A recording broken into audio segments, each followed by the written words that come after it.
வணக்கம். என் குருநாதர் திருவடிகள் சரணம். நான் இது 10வது வீடியோ.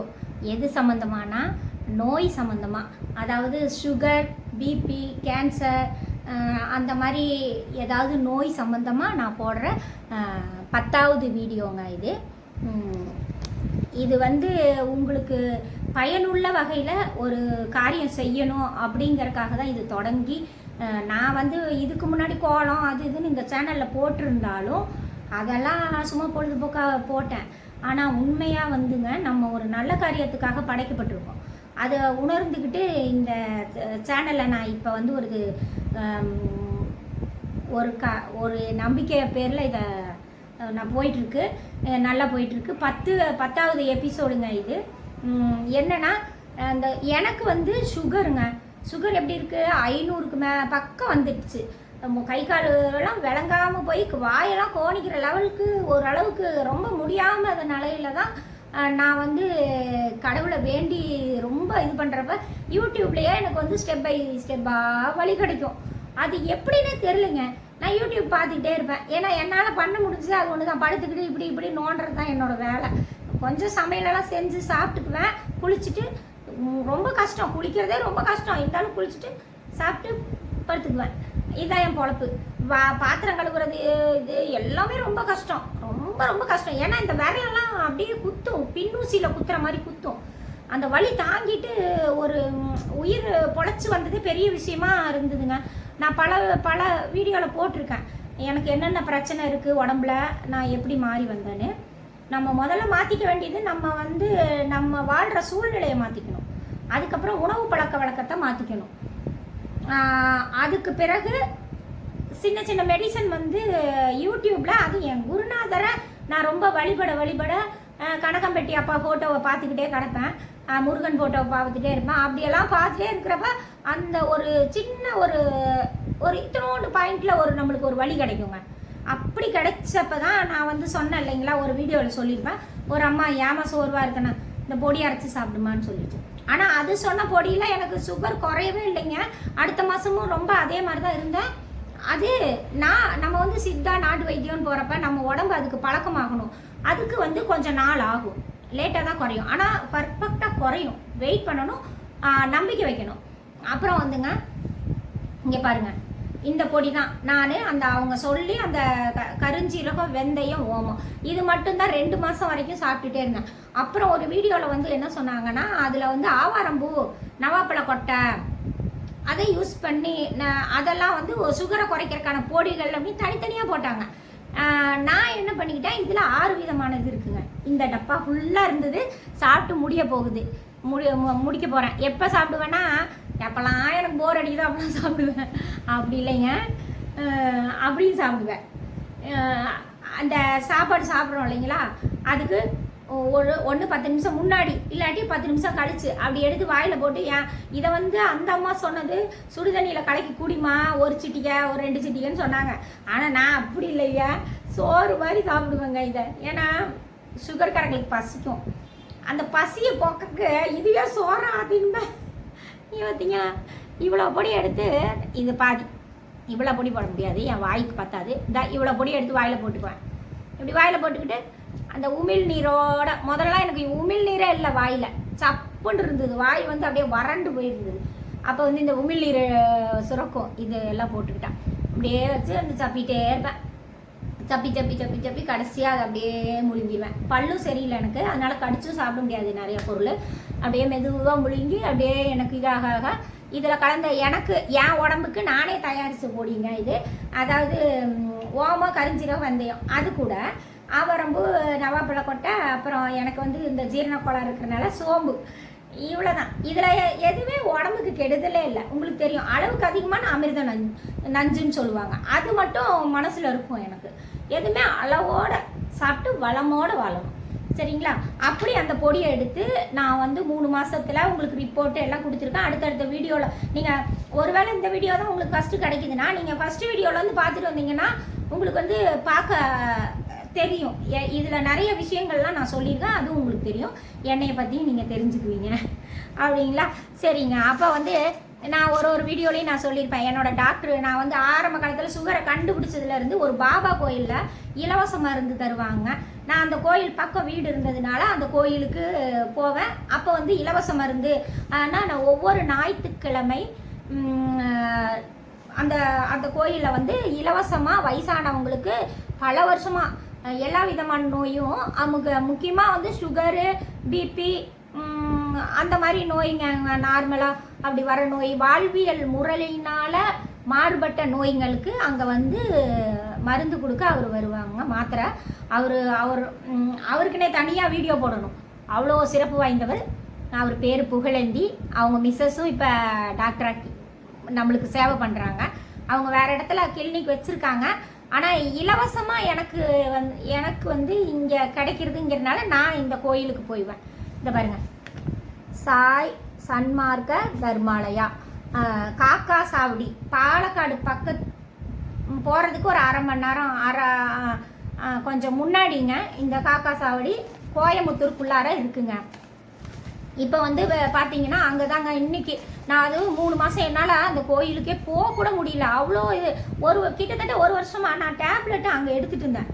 ஒழுங்காக எடுக்கணும் இல்லைங்க, கொழுப்பெடுத்து போய் விட்டுட்டேன். கொழுப்பெடுத்து போய் விடலை, என்னால் அவ்வளோ தூரம் போக முடியாமல் குடும்ப சூழ்நிலை அவ்வளோ தூரம் 30 கிலோமீட்டர். எனக்கு இப்போ நான் கொஞ்சம் தள்ளி வீடு காந்திபுரம் பக்கம் வந்துட்டேன் இல்லையா, அதனால் அப்போ என்னாச்சுன்னா அசால்ட்டாக விட்டுட்டேங்க. சாப்பிட்ற நேரம், தூங்குற நேரம், மெடிசன் எடுத்துக்கிறது இல்லை. அப்போ சுகர் வச்சுக்கிட்டு இப்படி இருக்கலாமா? அது என்ன பண்ணிடுச்சு, அதோட வேலையை காட்டிடுச்சு, ரொம்ப கஷ்டப்படுத்திடுச்சு, சாகிற நிலைமைக்கு போயிட்டேன். சாதாரண ஒரு சின்ன ஒரு விஷயங்க, அது பார்த்தீங்களா இவ்வளோ தூரம் கொண்டு வந்துருச்சு. ஆனால் அதுவும் ஒரு நல்ல விஷயம்தான். உங்கள் கூட இப்போ பேச முடியுதுல்ல. இப்போ நல்லாயிட்டேன் நானே, என் மருந்துனால நல்லாயி. ஆனாலும் சுகர் இருக்குது, இன்னும் 300 பக்கம் என்னமோ இருக்குது. அப்போ நம்ம குறைக்கணும் இல்லைங்களா? மறுபடியும் அவரையே தேடி போனேன். நல்ல வேலைக்கு அவர் என்னை திட்டவே இல்லைங்க. எனக்கு என்ன பண்ணாருன்னா மெடிசன் எல்லாம் கொடுத்து நல்லா சாப்பிடுங்கக்கா, உங்களுக்கு ஒன்றுமே இல்லை அப்படி தான் சொல்லுவாங்க. எதுவுமே ஒரு பெரிய விஷயமாவே சொல்ல மாட்டாருங்க. அவர் என்னன்னா சில பேர் பயமே முறுத்திடுவாங்க நம்மளை இப்படி அப்படின்னு, ஆனால் அவங்க பயமுறுத்த மாட்டார். அதுதான் எனக்கு அவர்கிட்ட பிடிச்ச விஷயம். அப்போ என்னன்னா நான் வந்து போயினா எனக்கு இப்போ பாருங்க 3 டேப்லெட் கொடுத்துருக்காருங்க. இது எல்லாமே கீரை காய்கறியில் செய்கிறது தான். இது மட்டும் இல்லை, எனக்கு அந்த கோயிலில் வந்து நான் இப்போ ஒரு 10 வருஷம் முன்னாடி போகிறப்ப எனக்கு வந்து ஃபைல்ஸ் இருந்ததுங்க. அது ரொம்ப கடுமையாக இருந்தது. அந்த ஃபைல்ஸுக்குங்க ஆமை ஓட்டு சூரணம் அப்படின்னு. அப்போ இவரை நான் பார்க்க கூட இல்லை. இவர் கொடுக்க சொன்னாருன்னு சொல்லிட்டு ஃபோனில் கேட்டது எனக்கு அங்கே கோயில் தம்பிங்க கொடுத்தாங்க. கோயில் தம்பிங்களை எங்கள் பாபா இருந்தாருங்க, எங்கள் குரு இருந்தார், அவர் சொல்லி அந்த தம்பிங்க கொடுத்தாங்க. அப்போ அதை வந்து நெய்யில் கலக்கி சாப்பிடுமான்னு சொன்னாங்க. அது நான் சாப்பிட்டேங்க தொடர்ந்து. ஆனால் அது எப்போ முடிஞ்சுது, எப்போ நல்லாச்சுன்னு எனக்கே தெரியலைங்க. இப்போ 10 வருஷமாக எனக்கு வந்து அந்த மூல நோயே இல்லை. ஆனால் அந்த மெடிசன் கொஞ்சம் காஸ்ட்லி தான். ஆனால் கூட என்னோட நிலைமை பொறுத்து என்னோட நிலைமையை பார்த்துட்டு அவங்க இலவசமாக கொடுத்தாங்க. ஆனால் நீங்கள் இலவசமாக வேணும்னா நீங்கள் வந்து இது நான் ஃபஸ்ட்டு சண்டே இல்லாட்டி அவங்க வந்து ஒரு மெடிக்கல் கேம்ப்பு போடுவாங்க. நிறையா இது போடுறாங்க. அதாவது நிறைய ஹாஸ்பிட்டல்லேருந்து வந்து மெடிக்கல் கேம்ப் போடுறாங்க. அப்படி தான் எனக்கு கூட கண்ணாடி கூட கிடச்சிது. அது அரவிந்த் இதுலேருந்து வந்து கண்ணுக்கு டெஸ்ட் பண்ணி அந்த கோயிலேருந்து இவ்வளோ நல்ல திட்டங்கள்லாம் பண்ணுறாங்க. அதில் இவங்களோட பங்களிப்பு வந்து இந்த புகழேந்தி டாக்டரோட பங்களிப்பு வந்து ஒவ்வொரு மாதமும் ஃபஸ்ட்டு சண்டே என்னைய மாதிரி ஏழைப்பட்டவங்களுக்கு கொடுப்பாங்க. அப்புறம் கொஞ்சம் காசு இருக்கிறவங்க கூட அங்கே வருவாங்க. வந்துட்டு அங்கேயே அன்னதானம் இருக்குது, சாப்பிட்டுட்டு அந்த டாக்டர் ஃபீஸை வந்து வாங்க மாட்டார் இல்லைங்களா, அந்த காசை வந்து உண்டியலில் போட்டு போவாங்க. அன்னதானத்துக்கு அரிசி பருப்பு வாங்கி கொடுத்துட்டு போவாங்க. நல்ல காரியம் ரொம்ப நடக்குதுங்க. நான் வாய் விட்டு நிறைய சொல்ல விரும்பலை, நீங்களே தெரிஞ்சுக்கோங்க. நீங்கள் போனீங்கன்னா தெரிஞ்சுக்குவீங்க. இப்போ பாருங்கள், இந்த எனக்கு இது கொடுத்துருக்காருங்க. இதெல்லாம் எனக்கு பார்த்தாலே தெரியுது பாருங்க, எல்லாம் கீரையில் செஞ்சது தான். இது வந்து பிளட்டு ஊறுறக்கு. இந்த பாருங்க நைட்டு இது பார்த்தாலே தெரியும், ஹீமோகுளோபின்னு பார்த்தீங்களா, நைட்டு சாப்பிட்றக்கு எனக்கு இப்படி வந்து எனக்கு மெடிசன் கொடுத்துருவாருங்க. அவ்வளோதான். இது இனிமே எனக்கு வந்து நான் ரெகுலராக போய் சாப்பிட்றப்ப எனக்கு வந்து சைடு எஃபெக்டும் இல்லை. நான் இந்த மெடிசனும் இலவசம். அப்புறம் அங்கே போனால் கொஞ்சம் சாப்பிட்டு வந்துடலாம், டாக்டருக்கு பார்க்க வரவா அப்படியே சாப்பாடு போடுவாங்க, நல்லா சூப்பராக சமைப்பாங்க. அது சாப்பிட்டு வந்துடுவேன். ஆனால் நீங்கள் அப்படி ஒரு வேளை தேடி போனீங்கன்னா கொஞ்சம் பரிமாறுங்க. ஏன்னா அதுக்கு மட்டும் கொஞ்சம் கஷ்டம், பரிமாறுறதுக்கு ஆள் கிடைக்க மாட்டாங்க. அப்புறம் வந்து கோயிலை சுத்தமாக வச்சுக்கணும். இந்த 2 கண்டிஷன் நான் போடுறேன், எனக்காக பண்ணுங்க. அவ்வளோதாங்க. அடுத்தது நான் உங்களுக்காக நேற்று வந்து சூப்புக்காக ஒரு பொடி போடுறேன்னு சொன்னேன் இல்லைங்களா, அது இப்போ உங்களுக்கு வரும். இது அடுத்து அந்த பொடி வரும், நீங்கள் பாருங்கள். பார்த்துட்டு அடுத்தது நம்ம முடிப்போம். சூப்புக்கு எண்ணெய் போட்டு அரைக்கிறேன் அந்த பொடி மசாலாவுக்கு நான் காட்டுறேன். இது வந்து 100 கிராம் இருக்குங்க. இந்த டம்ளர் குட்டி 100 கிராம் டம்ளரில் இதை வர கொத்தமல்லி தனியான்னு சொல்லுவாங்கள, அதுக்கு தகுந்த மிளகா கொஞ்சம் கம்மி பண்ணிவிட்டு, என்கிட்ட இந்த இது நிறையா விதை இருந்தது, அதனால் அதை கொஞ்சம் போட்டுக்கிட்டேன். இதாங்க கொம்பு மஞ்சள் இந்த மாதிரி இருக்கும். இதை தான் நான் வந்து கொஞ்சம் லைட்டாக வறுத்துட்டு பொடி பண்ணி இப்படி வச்சுக்குவேன்.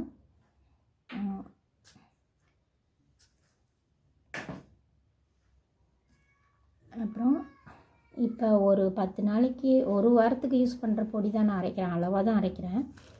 மிளகு, சோம்பு, ஜீரகம், ஓமம்.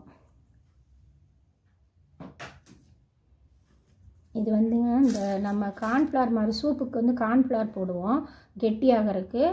அதை விட இது ஹெல்த்தியானது. இது வருங்க முந்திரி, பாதாம் இருந்தால் கூட போடலாம், ஆனால் நான் கொஞ்சம் முந்திரி போட்டிருக்கேன். கருப்பு உளுந்துங்க, நல்லா இரும்பு என்ன சொல்கிறது, கால்சியத்துக்கு நல்லது. இந்த கடலை பருப்பும் இது புரோட்டீன் தாங்க. இது ரெண்டும் புரோட்டீனு, கால்சியம். இதனால் இந்த பருப்பு வகை கொஞ்சம் சூப்பு கொஞ்சம் கெட்டியாகும், நல்லாயிருக்கும் குடிக்கிறதுக்கு.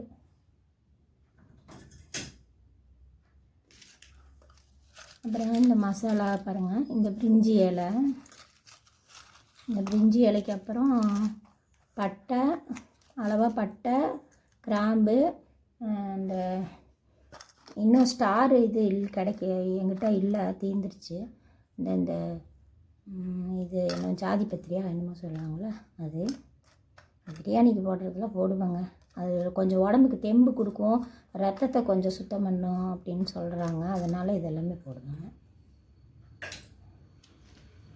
கடைசியாக எல்லாம் வறுத்து இறக்குனதுக்கப்புறம் அந்த சூட்லேயே இது ரொம்ப வறுபடாது, அது வறுக்கக்கூடாது, எண்ணெய் வெளியில் வரும்.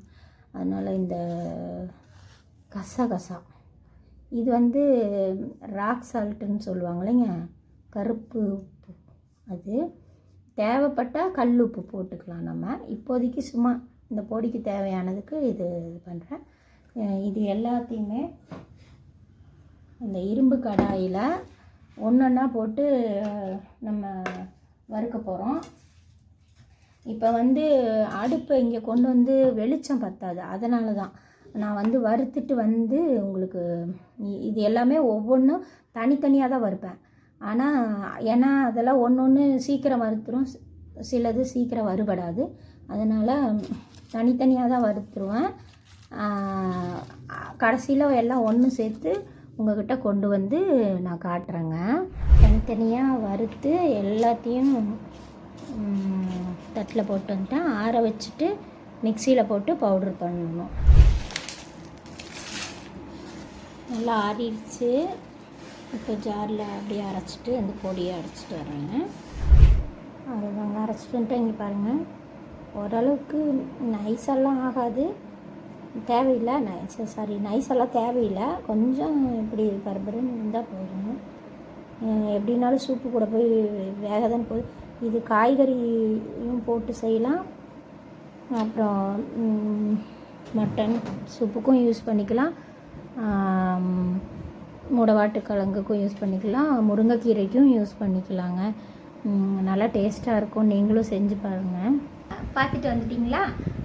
இப்போ என்னென்னா அந்த பொடியில் வந்துங்க நான் தெளிவாக வரிசையாக அப்படியே போடணும்னு நினச்சேன், ஸ்டெப் பை ஸ்டெப்பாக போடணும்னு நினச்சேன். இட வசதி இல்லை, அதனால் உங்களுக்கு வறுக்கிறது, அப்புறம் அதில் இன்னும் கூட இன்க்ரீடியன்ட்ஸ் போட வேண்டியது இருக்குது, போட்டால் இன்னும் நல்லா கமகமன்னு மாதம் வரும். அப்புறம் அது உடம்புக்கு என்ன ஸ்பைசிஸ் நல்லதோ, அரோமா நல்லதோ, அரோமாவும் நம்ம உடம்பு கிளென்சிங் பண்ணும். அப்போ வந்து அதுக்கான பொடி வந்து நான் இப்படி டப்பாவில் ரெடி பண்ணி வச்சுக்குவேன். அந்த இது என்னாச்சுன்னா, இப்போ இட வசதி உங்களுக்கு நான் இன்னும் வீடியோ எடுக்க கரெக்டாக ரெடி பண்ணலை. இப்போ தான் கொஞ்சம் உடம்பு தேறி வருதுங்களா, கொஞ்சம் கொஞ்சமாக பண்ணிகிட்ருக்கேன். கூடிய சீக்கிரத்தில் உங்களுக்கு அந்த வறுக்கிறது பொடிக்கிறது எல்லாமே உங்களுக்கு தரமாக வரும். சரிங்களா?